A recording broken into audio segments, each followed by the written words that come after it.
Welcome সবাইকে classmate 24 YouTube চ্যানেলে Indian literature in English class 9।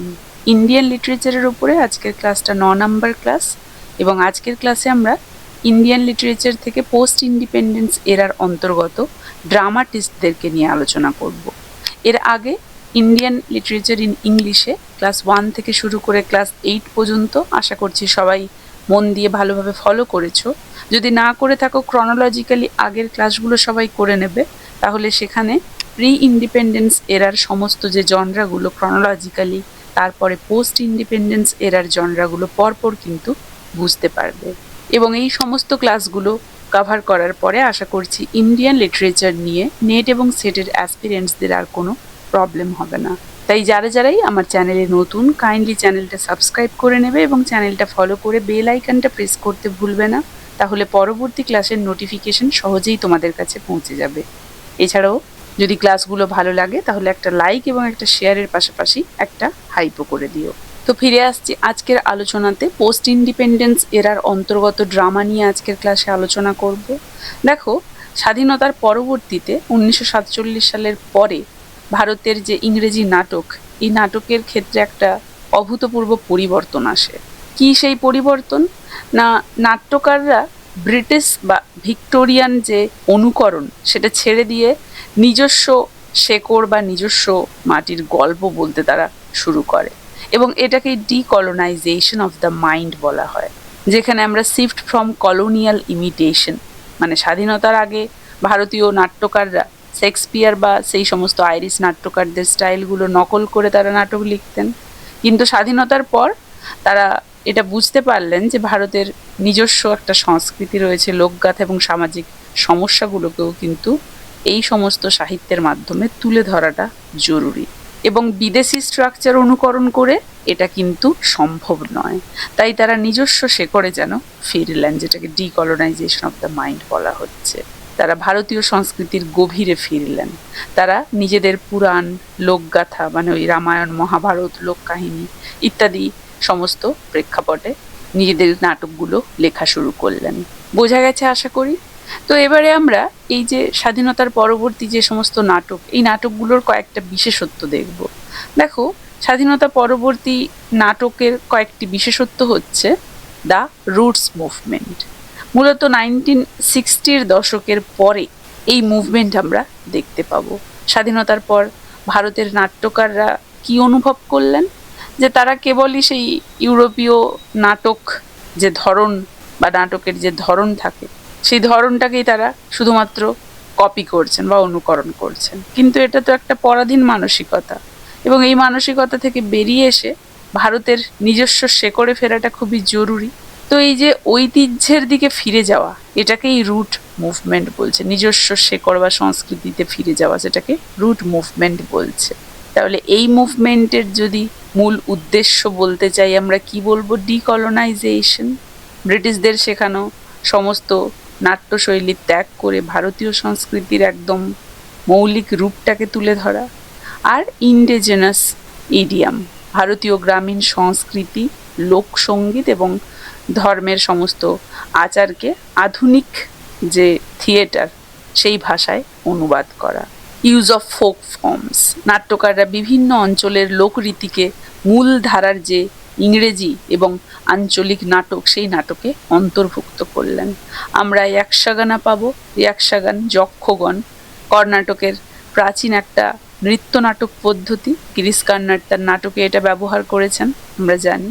এছাড়া আমরা নটাঙ্কি হচ্ছে উত্তর ভারতের একটা জনপ্রিয় লোকরীতিকে নাটকের একটা সংলাপে বা নাটকের সেই পরিবেশনার সাথে যুক্ত করে এটা প্রেজেন্ট করা হয়, সেটাকে নটাঙ্কি বলে। আর এছাড়াও আমরা কথাকালি দেখতে পাবো। কথাকালিও হচ্ছে কেরালার একটা ঐতিহ্যবাহী নাট্যরীতি। বোঝা গেছে? দেখো, এক্সাম্পল হিসেবে আমরা গিরিশ কার্নাডকে যে পাচ্ছি, তিনি তার সেই হায়াবাদান নাটকে, হায়াবাদানা যেটাকে বলা হচ্ছে, হায়াবাদানা নাটকে তিনি ইয়াক্ষগানা পদ্ধতি, সূত্রধারের ধারণা ইত্যাদি ব্যবহার করেছেন। আশা করি সবাই হায়াবাদানা পড়েছো। তো মাথা এবং শরীরে সেই অদল বদল হওয়া যে পৌরাণিক কাহিনী ব্যবহার করে এখানে তিনি মডার্ন মেনদের আইডেন্টিটি ক্রাইসিস বা পরিচয়ের সংকটটাকে তিনি এখানে ফুটিয়ে তুলেছেন।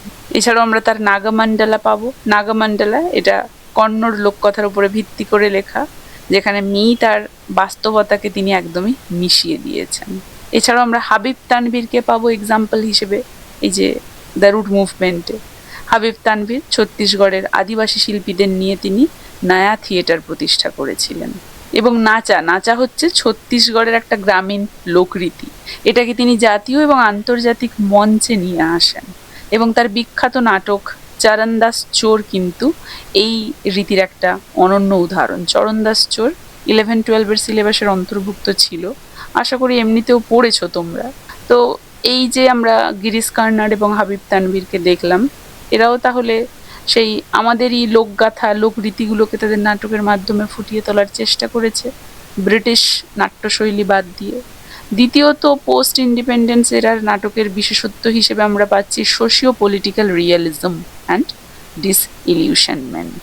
1947 সালে ভারত স্বাধীন হওয়ার পরে মানুষের মনে বিশাল আশা এবং উদ্দীপনা ছিল, কিন্তু কয়েক বছরের মধ্যেই সেই আশা আনন্দ সবকিছু ম্লান হয়ে গেল। তো এই অবস্থাকেই সাহিত্যে বা লিটারেচারে ডিসইলিউশনমেন্ট বলছে, মানে মোহভঙ্গ, যেটা আর কি। মানুষের যে এত আশা ছিল, কিন্তু কিছু বছরের মধ্যেই সে আশা ম্লান হতে শুরু করে, মোহভঙ্গ হয়ে যায়। কারণ স্বাধীনতার পর মানুষ ভেবেছিল সব দুঃখ ঘুচে যাবে, কিন্তু বাস্তবে কি দেখা দিল? আরো দুর্নীতি বাড়লো, করাপশন, মানে রাজনীতির ভেতরে ক্ষমতার অপব্যবহার দেখা দিল, দুর্নীতি ছড়িয়ে পড়লো, বেকারত্ব বাড়লো, দারিদ্রতা বাড়লো, সাধারণ মানুষের আর্থিক অবস্থার উন্নতি হলো না, এবং যে বেকারত্ব সেটা প্রকট হয়ে উঠলো। আর সাম্প্রদায়িক দাঙ্গা দেখা দিল, দেশভাগের ক্ষত তখন টাটকা ছিল, তার উপরে আবার এই সাম্প্রদায়িক দাঙ্গা। তো এই কঠিন পরিস্থিতি নাট্যকারদেরকে বাধ্য করেছিল যে তারা সেই সময় ব্রিটিশ সেই রোম্যান্টিক বা কাল্পনিক জগৎ থেকে যেন বেরিয়ে এসে বাস্তবতাটাকে তুলে ধরে। এই সময়ে নাটক সমাজের আয়না হয়ে উঠলো, আমরা দেখতে পাই, mirrors of the harsh reality. নাট্যকাররা মঞ্চকে যেন সমাজের অন্ধকার দিকগুলো নিয়ে প্রতিবাদ করার একটা জায়গা ভেবে নিলেন, এবং নাটকে তারা তাদের যে নাটক, সেই নাটকে রাজকুমারের গল্পের বদলে বরং সাধারণ মানুষের লড়াই, তাদের রাজনৈতিক ব্যবস্থার যে পচন, এই সমস্ত কিছু তারা তুলে ধরলেন তাদের নাটক। উদাহরণ হিসেবে বলতে পারি আমরা আসিফ কারিম ভয়েস দ্য রিফিউজি, 1971 সালের বাংলাদেশের মুক্তিযুদ্ধ এবং ভারতের, বিশেষ করে ভারতের পশ্চিমবঙ্গের ওপরে এর প্রভাব নিয়ে এটা লেখা। এবং এখানে দেখানো হয়েছে হাজার হাজার শরণার্থী কিভাবে পালিয়ে এসে ভারতে আশ্রয় নিচ্ছিল, এবং সেই সময়ে চরম একটা রাজনৈতিক সংকট দেখা দিয়েছিল, চরম একটা মানবিক সংকট দেখা দিয়েছিল। তো এই যে নাটক, এটাকে টপিক্যাল প্লেও বলা হয়, বা সমসাময়িক ঘটনার উপরে ভিত্তি করা, মানে ভিত্তি করে লেখা একটা নাটকও বলা হয়। এছাড়াও আমরা বিজয় টেন্ডুলকারেরও নাম পেতে পারি এখানে উদাহরণ হিসেবে। মারাঠি নাটক তিনি লিখেছেন, তবে বেশিরভাগ ক্ষেত্রে ইংরেজিতে অনুবাদও করেছেন। ইংরেজি অনুবাদ ভারতীয় নাট্য সাহিত্যে তার যুগান্তকারী। মূলত রাজনৈতিক দুর্নীতির ওপরে তিনি লিখতেন।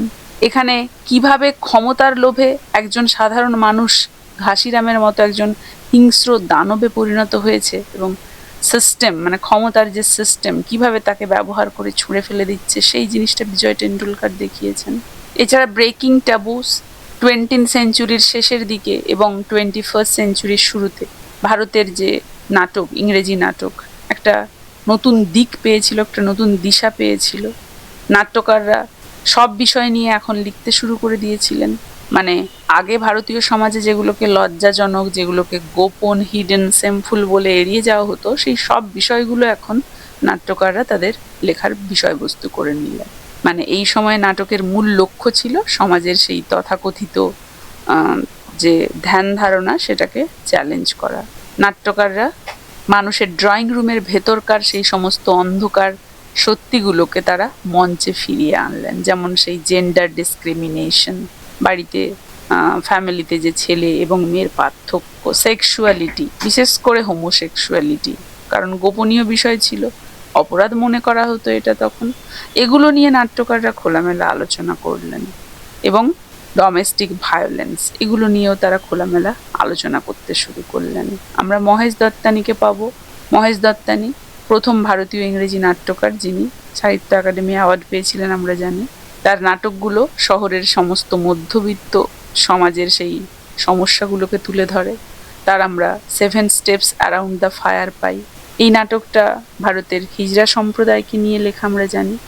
এছাড়াও এখানে সেই যে থার্ড জেন্ডার বা হিজড়া বা সেই কমলা, তার হত্যাকাণ্ডকে কেন্দ্র করে একটা মার্ডার মিস্ট্রি তৈরি হয়েছে, সেটা আমরা দেখতে পাই।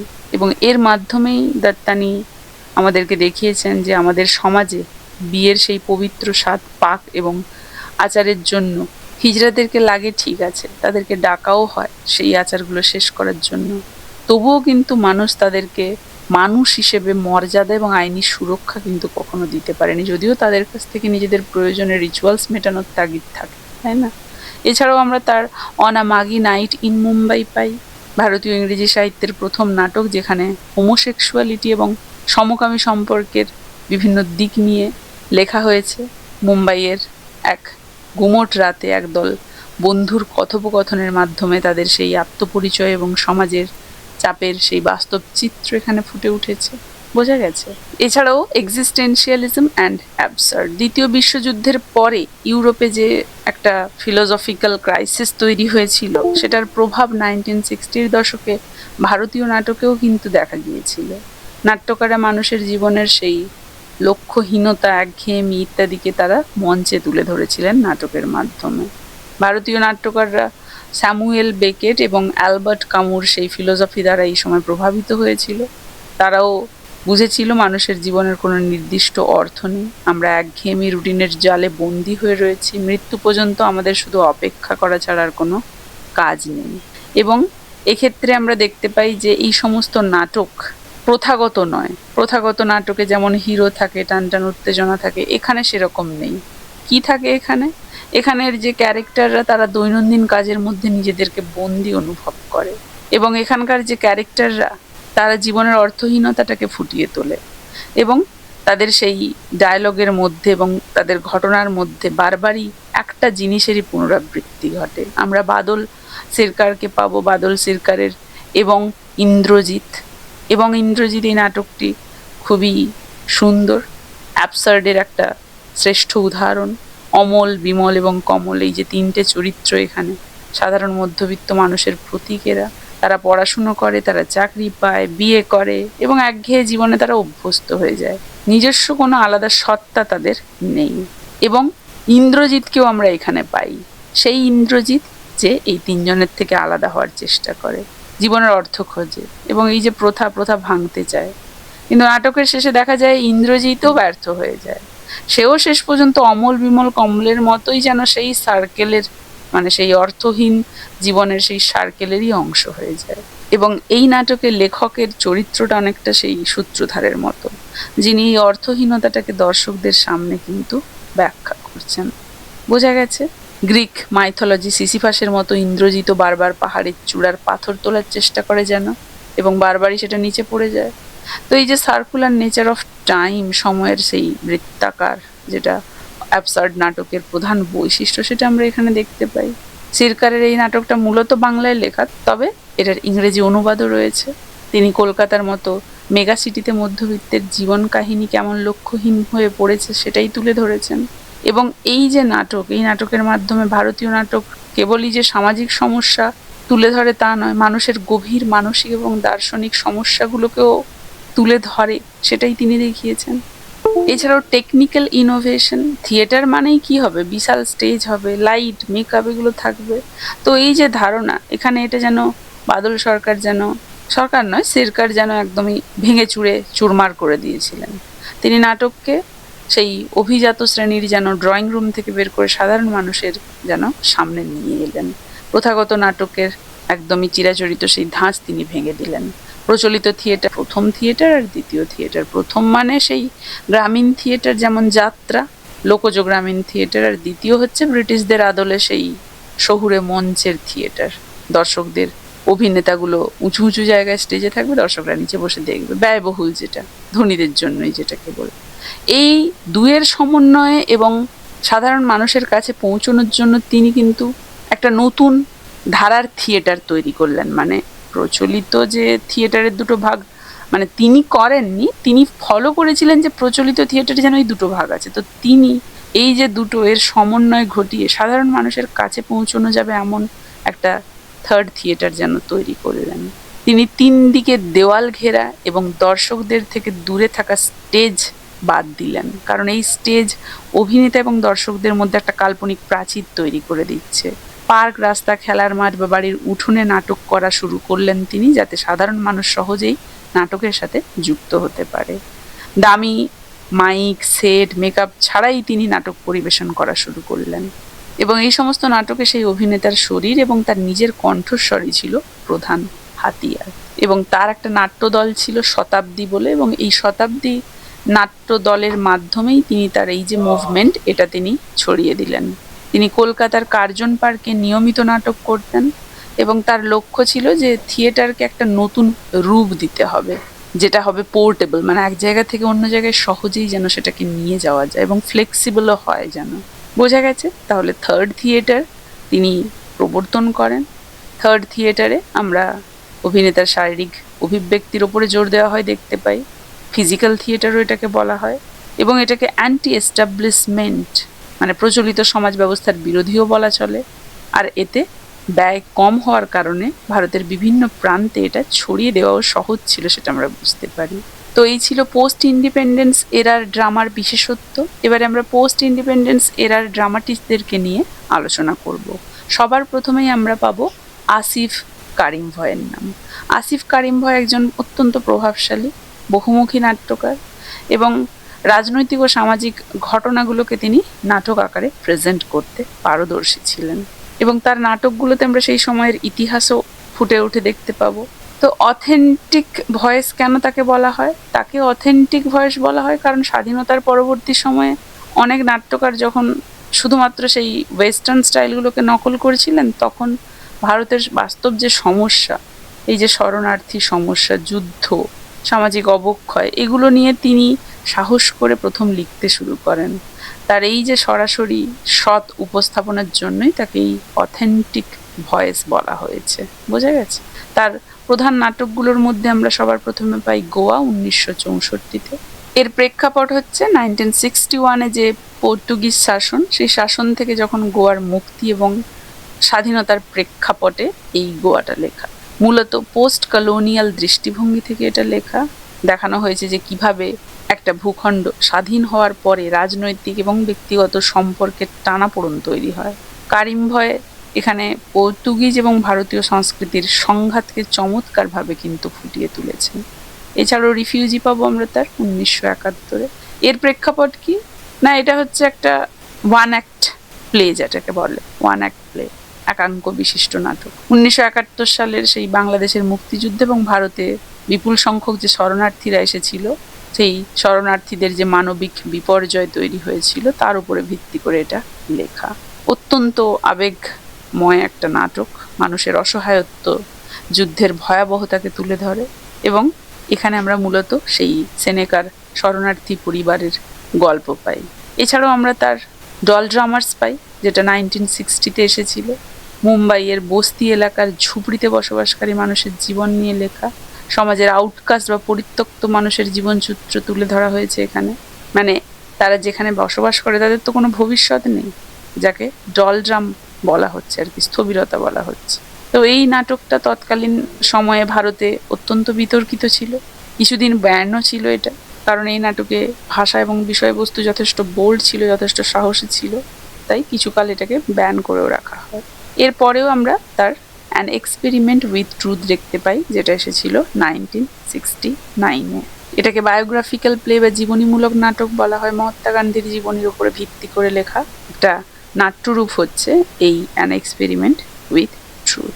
গান্ধীর আত্মজীবনী মাই এক্সপেরিমেন্ট উইথ ট্রুথ থেকে অনুপ্রাণিত হয়ে এটার নামকরণ তিনি এভাবে করেছেন। তিনি এখানে গান্ধীজি যে কেবলই একজন রাজনৈতিক নেতা ছিলেন সেটা বলেননি, বরং রাজনৈতিক নেতার পাশাপাশি তিনি যে রক্ত মাংসের একজন মানুষ হিসেবে কাজ করেছেন, তার ভেতরের সেই আদর্শিক লড়াই, সত্যের প্রতি তার নিষ্ঠাকে তিনি এখানে ফুটিয়ে তুলেছেন। আমরা মূলত দেখতে পাই যে আসিফ কারিমভয়ের নাটকগুলো অন্যদের থেকে আলাদা। আলাদা কেন? আলাদা কারণ 3টে দিক রয়েছে। কারিমভয় ভারতের গুরুত্বপূর্ণ সমস্ত ঐতিহাসিক মুহূর্তগুলোকে নাটকের বিষয়বস্তু করে তুলতেন। তার নাটক পড়লে আমরা সেই সময় রাজনৈতিক ইতিহাসের একটা পরিষ্কার ধারণা পাই, তাহলে হিস্টোরিক্যাল ইভেন্টস দেখতে পাই নাটক। এছাড়াও তিনি যুদ্ধের ময়দানটাকেই শুধু দেখাতেন না, তিনি যুদ্ধের ফলে মানুষের মনে যে ক্ষত বা তাদের যে কি কি ক্ষতি হচ্ছে, বিশেষ করে যে শরণার্থীদের মনের অস্থিরতা, ভয়, এগুলোর একটা গভীর বিশ্লেষণ করেছেন। তাহলে সাইকোলজিক্যাল যে প্রভাব সেটাও আমরা দেখতে পাই। এছাড়া ন্যাশনাল আইডেন্টিটিও তার নাটকের মাধ্যমে দেখতে পাই। এই তিনটের জন্য তার নাটকগুলো আলাদা বলা হতো, কারণ স্বাধীনতার পর আমরা কারা, আমরা যে একটা জাতি, আমাদের পরিচয় কি, আমরা যে ভারত জাতি, এই প্রশ্নগুলো কিন্তু তার নাটকে আমরা দেখতে পাই, তাই না? তাই আমরা তাকে the first authentic voice in English drama বলতে পারি, কারণ তার নাটকের আগে ভারতীয় ইংরেজি নাটকে এ ধরনের সাহসিকতা, অথেন্টিসিটি ছিল না। তিনিই প্রথম নাট্যকার যিনি সাহসের সাথে ভারতের সেই জ্বলন্ত সমস্যাগুলো নিয়ে সরাসরি নাটক হিসেবে মঞ্চে সেটাকে প্রেজেন্ট করেছেন। তিনি দেখিয়েছেন যে ইংরেজি ভাষাতেও ভারতীয় মাটির যে গন্ধ এবং সাধারণ মানুষের যে আর্তনাদ, এগুলোকে ফুটিয়ে তোলা সম্ভব। বোঝা গেছে? দ্বিতীয়ত যে ড্রামাটিস্টকে আমরা দেখব সে হচ্ছে গিরিশ কার্নাড। গিরিশ কার্নাড, তার নাটকের প্রধান বৈশিষ্ট্য হচ্ছে তিনি মাইথোলজি এবং হিস্ট্রিকে ব্যবহার করে বর্তমান বা আধুনিক সমাজের এবং মানুষের মনস্তাত্ত্বিক যে সমস্ত সমস্যাগুলো সেগুলো বিচার করতেন।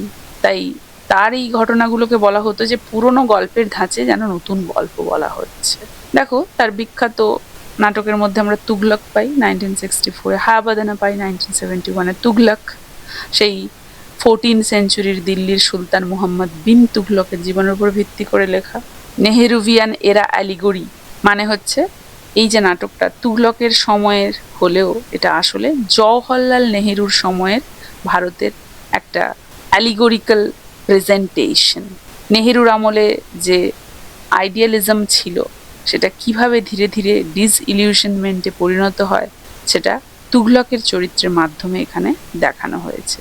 তুগলক অত্যন্ত বুদ্ধিমান একজন খামখেয়ালি রাজা, তার আদর্শবাদী পরিকল্পনাগুলো কিভাবে যে ব্যর্থ হয় এবং তাকে একজন পাগল রাজাতে পরিণত হতে হয় সেটাই এই নাটকের মূল বিষয়।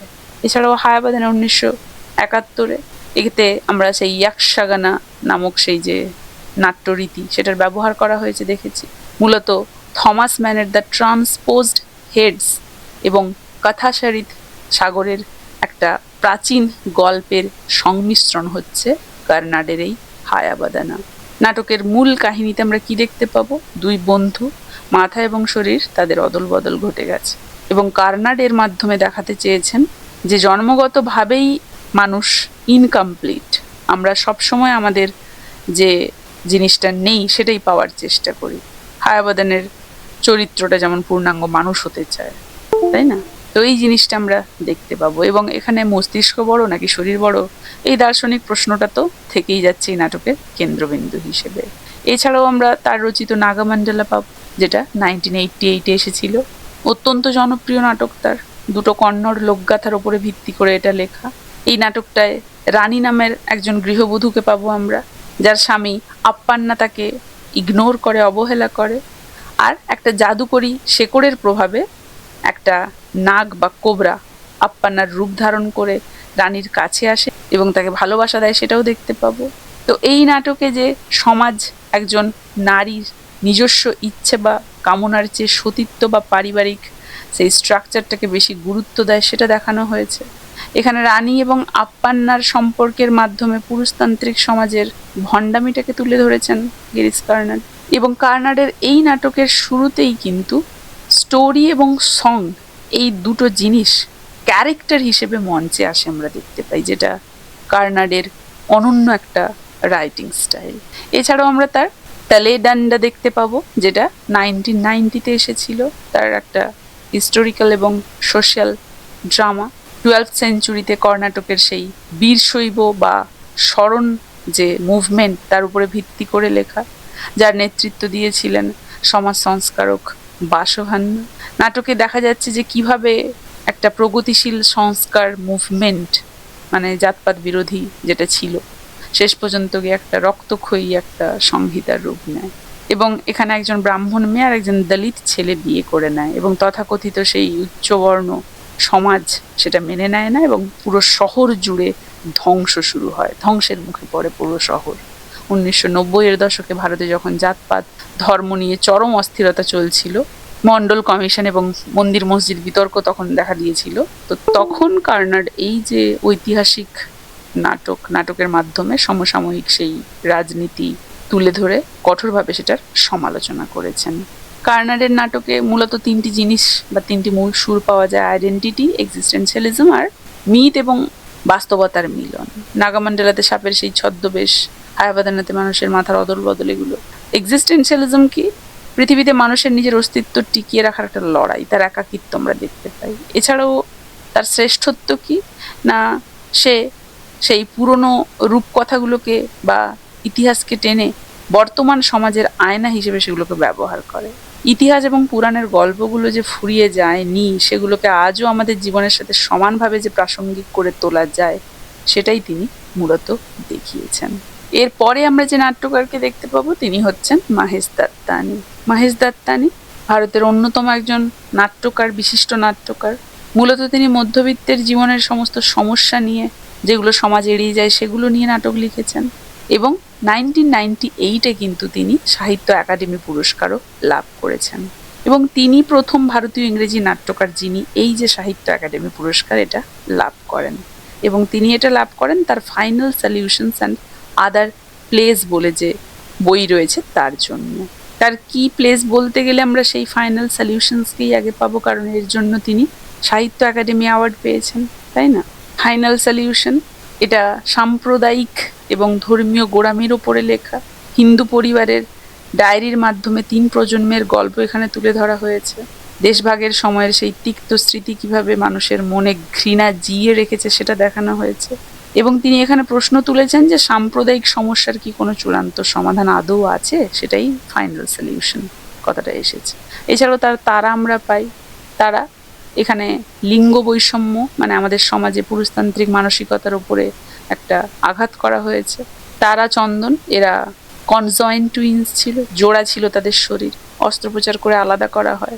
তো দেখা যায় যে অস্ত্রোপচারের সময় তারার শরীরে একটা পা যেটা ভালোভাবে কাজ করবে, কিন্তু মা বাবা আর ডাক্তার মিলে কি করলো, পাটাকে চন্দনকে দেওয়ার সিদ্ধান্ত নেওয়া হলো, কারণ চন্দন নাকি ছেলে, তারা মেয়ে। শেষ পর্যন্ত তারা পঙ্গু হয়ে যায় এবং মারা যায়। তাহলে কি দেখা গেল যে সমাজে মেয়ের থেকে ছেলের বিশেষত্ব, তার প্রাধান্য বেশি। মেয়ে মারা গেলেও কোনো ক্ষতি নেই, ছেলেটা যেন তাকে, এই যে মানসিকতা, যে বিজ্ঞান উন্নত হয়েছে, সেপারেট করা যাচ্ছে অস্ত্রোপচার করে, তবুও মানুষের মন থেকে কন্যা সন্তানের প্রতি বিজ্ঞান উন্নত হলেও অবজ্ঞাটা দূর করা গেল না, তাই না? সেটাই এখানে দেখানো হয়েছে। এছাড়াও ড্যান্স লাইক এ ম্যান এটা সমাজের ম্যাসকুলানিটি সম্পর্কে প্রচলিত সমস্ত ধারণা এবং ভারতনাট্যমের নাচের প্রেক্ষাপটে লেখা। জয়রাজ এবং রত্না দুজনে নৃত্যশিল্পী ছিলেন এবং জয়রাজের বাবা চান না তার ছেলে একজন নৃত্যশিল্পী হোক, কারণ তার মতে নাচ ছেলেদের কাজ নয়, মেয়েদের কাজ। তো এই নাটকে কিভাবে সমাজ একজন পুরুষকে তার পেশা বা শখ নির্ধারণ করে দিচ্ছে, ব্যক্তিগত তার স্বপ্নগুলো মারা যাচ্ছে পারিবারিক এবং সামাজিক চাপে, সেটা দেখানো হয়েছে। এছাড়াও আমরা তার the 7 steps around the fire দেখতে পাই। 7 স্টেপস এটা মূলত রেডিও নাটক, ভারতের সেই হিজড়া সম্প্রদায়ের প্রান্তিক জীবন নিয়ে লেখা। উমা, সমাজবিজ্ঞানের অধ্যাপক, একটা খুনের রহস্য সমাধান করতে গিয়ে হিজড়া সম্প্রদায়ের জীবনের গভীরে পৌঁছন এবং তিনি দেখেন যে সমাজ বিয়ের মতো পবিত্র অনুষ্ঠানে হিজড়াদের ডাকলেও মানুষ হিসেবে তাদের কোনো সম্মান বা অধিকার আর সমাজ কখনোই তাদেরকে দেয়নি। তাহলে দত্তানির নাটকগুলো যে কারণে গুরুত্বপূর্ণ সেগুলো কি? Homosexuality, child abuse, 30 days in September নাটকটাতে সেই শিশুর যৌন নির্যাতন এবং একটা অত্যন্ত ভয়াবহ বিষয় এখানে তুলে ধরা হয়েছে ভারতীয় সমাজে, যেটাকে গোপন করে রাখা হয়। এছাড়া কমিউনাল ভায়োলেন্স আমরা দেখতে পাই। এছাড়া মিডল ক্লাস ফ্যামিলি ডায়নামিক দেখতে পাই। এটা তো প্রায় দত্তানির সব নাটকেই দেখা যায়, তাই না? তিনি বাইরে থেকে সুখী মানুষকে দেখিয়েছেন, কিন্তু তারা ভেতর থেকে সুখী নয়। মানুষের ড্রয়িং রুমের ভেতরকার প্রত্যেকটা মানুষের জীবন কাহিনী, তাদের লুকোনো দুঃখ ভণ্ডামিগুলো তিনি এখানে তার লেখন শৈলীর দ্বারা কিন্তু সুন্দরভাবে ফুটিয়ে তুলেছেন, বোঝা গেছে। এবং মহেশ দত্তানিও first English language playwright যিনি কিনা সাহিত্য একাডেমি অ্যাওয়ার্ড লাভ করেছেন। সাহিত্য একাডেমি অ্যাওয়ার্ড তিনি 1998-এ পেয়েছেন। বোঝা গেছে? তো এই ছিল মহেশ দত্তানি। এরপরে আমরা যে বিখ্যাত নাট্যকারকে দেখব তিনি হচ্ছেন বিজয় টেন্ডুলকার। বিজয় টেন্ডুলকার ভারতের নাটকের অ্যাংরি ইয়াং ম্যান ঘরানার একজন নাট্যকার। তার নাটকে সমাজের নিষ্ঠুর বাস্তবতাকে আমরা কোনো রকম রাগ ঢাক না রেখেই যে সরাসরি তুলে ধরা হয়েছে সেটা দেখতে পাই। তার নাটকের বৈশিষ্ট্য মেইনলি ছিল প্লেস অফ আইডিয়াস, মানে নাটকগুলো শুধুমাত্র তিনি গল্প বলার জন্য লেখেননি, তার নাটকের মাধ্যমে সামাজিক বা দার্শনিক ভাবনাগুলোকে কিছুটা পুশ দেওয়া হতো। টেন্ডুলকার সমাজের ভণ্ডামিগুলোকে নিয়ে, ক্ষমতার নোংরা খেলাকে নিয়ে অত্যন্ত কঠোরভাবে নাটক লিখেছেন, ফুটিয়ে তুলেছেন সেটার মধ্যে।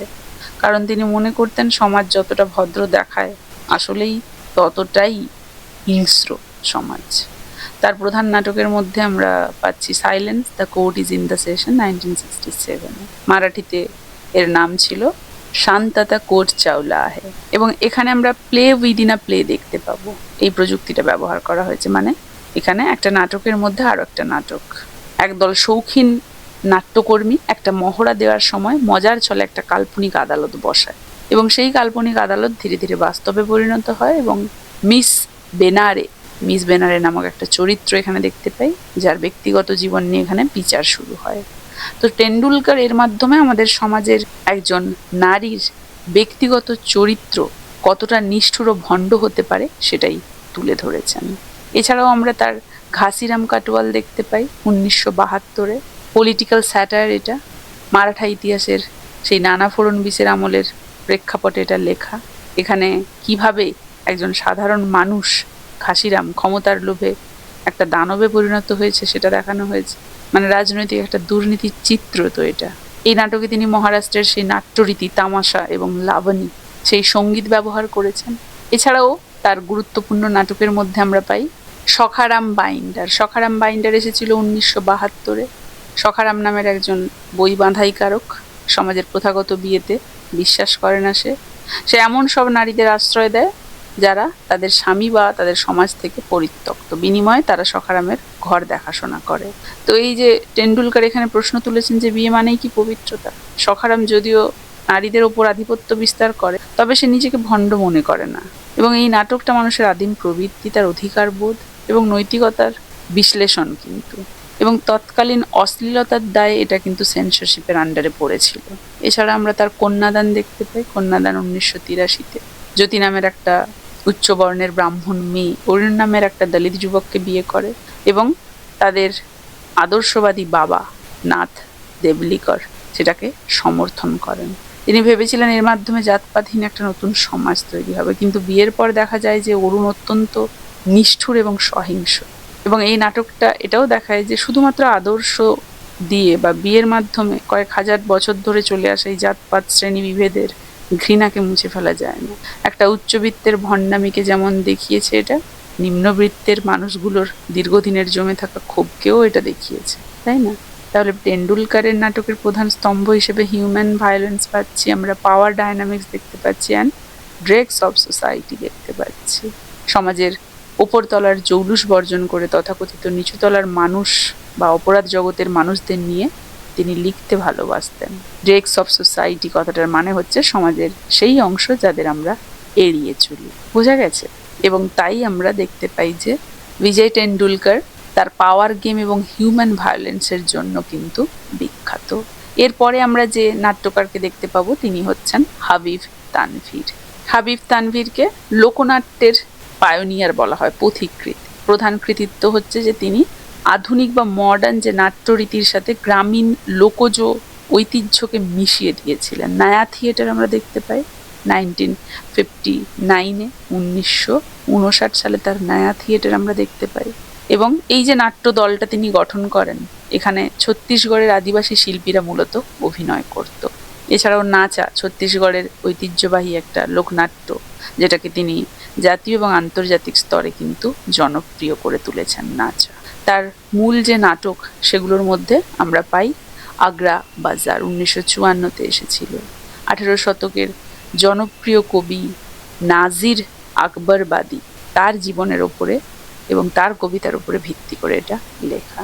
এবং এই নাটকটা কোনো রাজপ্রাসাদে নয়, এই নাটকটা প্রেক্ষাপট সাজানো হয়েছিল খোলা বাজারে। সাধারণ মানুষ, বাজারের বিভিন্ন বিক্রেতারা, দোকানদাররা, তাদের দৈনন্দিন যে কথাবার্তা সেটার মধ্যে দিয়ে নাজিরের যে কবিতাগুলো, তারা যে দৈনন্দিন সেই কবিতাগুলো আওড়ায় সেটা দেখানো হচ্ছে। এবং অভিজাত সাহিত্যের বদলে এখানে সাধারণ মানুষের জয়গান আমরা দেখতে পাই। এছাড়া চরণদাস চোর দেখতে পাই 1975-এ, হাবিব তানভীরের সব থেকে বিখ্যাত একটা আইকনিক নাটক প্রথম মঞ্চস্থ করা হয় 1975-এ, এবং এটা এডিনবার্গ প্রাইজও পায়। চরণদাস একজন চোর, সে তার গুরুর কাছে শপথ করে যে কখনো মিথ্যা বলবে না। তবে মজার ব্যাপার হলো, চোর হওয়া সত্ত্বেও সে কথায় অটল থাকে। শেষ পর্যন্ত তার সেই সত্যবাদিতা রাজকীয় সম্মানের পথে কিন্তু বাধা হয়ে দাঁড়ায়। তখন সে মিথ্যে বলে জীবন বাঁচানোর চেয়ে মৃত্যুকে সে বেছে নেয়। তাহলে তথাকথিত সভ্য সমাজের মানুষের চেয়ে একজন চোর অনেক বেশি নীতিবান হতে পারে, এটা দেখানো হয়েছে, তাই না? এছাড়াও গাঁও কা নাম সসুরাল, মোর নাম দামাদ, এই যে নাটকটি, এটিও তার লেখা একটা কমিক ফোকটেল, হাস্যরসাত্মক লোক কাহিনী, ছত্তিশগড়ি লোকরীতির ওপরে ভিত্তি করে তৈরি। তানভীর গ্রামের মানুষদের সরলতা, কৌতুক এবং জীবনবোধকে অত্যন্ত সহজভাবেই নাটকের মাধ্যমে ফুটিয়ে তুলেছেন। বোঝা গেছে? তাহলে তানভীরের নাটকের মূল বিষয়বস্তু বললে আমরা সাবঅল্টার্ন এম্পাওয়ারমেন্ট পাবো, সোশিও পলিটিক্যাল স্যাটায়ার পাবো, and the revival of folk idioms পাবো। এবং তাকে বলা হতো যে he is the link between modern theatre and indigenous folk tradition. এবং এরপরে আমরা যে নাট্যকারকে পাবো তিনি হচ্ছেন Badal Sircar. Badal Sircar, famous for his third theatre concept, Sircar moved away from proscenium stages to reach common people directly. ভারতীয় নাট্য জগতের একজন বৈপ্লবিক ব্যক্তি, তিনি নাটককে বিনোদনের গণ্ডি পের করে সামাজিক আন্দোলনে পরিণত করেছিলেন। তার এই থার্ড থিয়েটারের ধারণাটা বিখ্যাত। প্রসেনিয়াম স্টেজ মানে 3 দেওয়ালে ঘেরা প্রথাগত মঞ্চ তিনি কিন্তু বর্জন করেছিলেন। বোঝা গেছে? কেন বর্জন করেছিলেন? কারণ প্রথাগত স্টেজে অভিনেতা এবং দর্শকদের মধ্যে একটা কাল্পনিক দেওয়াল থাকে, তো তিনি চাইতেন মানুষের কাছে সরাসরি পৌঁছতে। তাই তিনি নাটককে এই যে প্রথাগত স্টেজ, এটা থেকে বের করে রাস্তায়, পার্কে, সাধারণ মানুষের হল রুমে নিয়ে গেলেন। ঠিক আছে? তো যেখানে যেখানে কিনা দামি লাইট থাকবে না, মেকআপ থাকবে না, মাইক লাগবে না, ইত্যাদি লাগবে না, এবং অভিনেতার সেই শরীরী ভাষা দর্শকদের সাথে সরাসরি সেখানে যুক্ত হবে। আমরা তার এবং ইন্দ্রজিৎ পাই। এবং ইন্দ্রজিৎ একটা সেমিনাল ওয়ার্ক, একটা মাইলস্টোন। অস্তিত্ববাদ মানে আরবান অস্তিত্ববাদ এবং মধ্যবিত্ত জীবনের একঘেয়েমি নিয়ে লেখা, অমল বিমল কমল গতানুগতিক সমাজের নিয়মে তাদের জীবনের প্রতীক, মানে গতানুগতিক সামাজিক জীবনের প্রতীক। ইন্দ্রজিৎ আলাদা হতে চেষ্টা করেছিল, কিন্তু শেষ পর্যন্ত সেও ব্যর্থ হয়, এটা আমরা দেখতে পাই। ওয়েটিং ফর গোডোর সাথে এর তুলনা করা হয়, কারণ বেকেটের নাটক ছিল ওয়েটিং ফর গোডো, তো সেখানেও জীবনের সেই নিরর্থকতা তুলে ধরা হয়েছে, অন্তহীন অপেক্ষার কথা বলা হয়েছে, যেটা এখানেও দেখানো হয়েছে। এছাড়াও আমরা তার বাসি খবরি দেখতে পাই, থার্ড থিয়েটার মুভমেন্টের একটা অন্যতম শ্রেষ্ঠ উদাহরণ। বাসি খবরি এই নাটকটা তার বিভিন্ন একাডেমিক স্টাডিজের অন্তর্ভুক্ত, যেখানে মানুষের অসহায়ত্বের একটা বাস্তব চিত্র ফুটে উঠেছে। তাহলে প্রথাগত জাঁকজমকপূর্ণ স্টেজ বর্জন করে তিনি থার্ড থিয়েটার প্রতিষ্ঠা করেছিলেন। ঠিক আছে? তিনি নাটককে সাধারণ মানুষের কাছে সরাসরি নিয়ে যেতে চেয়েছিলেন। দামি শেড, মঞ্চ, মাইক, মেকআপ ছাড়াই সাধারণ ঘরের কোণে নাটক করা তিনি শুরু করেছিলেন, এবং এটাকেই থার্ড থিয়েটার বা অঙ্গন মঞ্চ বলা হয়ে থাকে। এবং তার এই যে এবং ইন্দ্রজিৎ, এটাকে স্যামুয়েল বেকেটের ওয়েটিং ফর গোডোর সেই এক্সিস্টেন্সিয়ালিজমের সাথেও তুলনা করা হয়ে থাকে, এটা আমরা বুঝতে পারছি। কারণ বেকেটের নাটকে যেমন চরিত্ররা একজনের জন্য অনির্দিষ্টকাল অপেক্ষা করে, তেমনি বাদল সরকারের এই নাটকের চরিত্ররা একটা সাইক্লিক্যাল নেচার অফ লাইফে কিন্তু জড়িয়ে গেছে, বেরোতে পারছে না সেখান থেকে, তাই না? তাহলে বাদল সরকারকে নিয়ে আমরা জানলাম। এছাড়াও তার একটা নাট্যদল ছিল শতাব্দী নামে। ঠিক আছে? শতাব্দী নামে তিনি একটা নাট্যদলও কিন্তু তৈরি করেছিলেন। এবং তার নাটকের অন্যতম প্রধান একটা দিক রয়েছে, man as a best of burden, বোঝা টানার পশু হিসেবে মানুষ। এবং এটাও কিন্তু নেটের পয়েন্ট অফ ভিউ থেকে খুবই গুরুত্বপূর্ণ। তাহলে আমরা পোস্ট ইন্ডিপেন্ডেন্স এরার অন্তর্গত ড্রামা নিয়ে আলোচনা করলাম। ড্রামার মূল বিষয়বস্তু এই সময় কী ছিল, বিখ্যাত সমস্ত ড্রামাটিস্টদেরকে নিয়ে আলোচনা করলাম, যার মধ্যে আমরা আসিফ কারিমভয়কে নিয়ে আলোচনা করলাম, গিরিশ কার্নাড, মহেশ দত্তানি, বিজয় টেন্ডুলকার, হাবিব তানভীর এবং বাদল সিরকারকে আমরা ইন ডিটেইল আলোচনা করলাম। আশা করছি পোস্ট ইন্ডিপেন্ডেন্স এরার ড্রামাটিস্টদেরকে নিয়ে সবাইকে ইন ডিটেইল বোঝাতে পেরেছি। কারো কোথাও অসুবিধে নেই। কার কেমন লাগলো জানাবে, ভালো লাগলে ক্লাসটা একটা লাইক এবং একটা শেয়ার করে দেবে। এই ক্লাসটা তাহলে এখানেই শেষ করছি। দেখা হচ্ছে ইন্ডিয়ান লিটারেচার ইন ইংলিশের এর পরবর্তী ক্লাসে।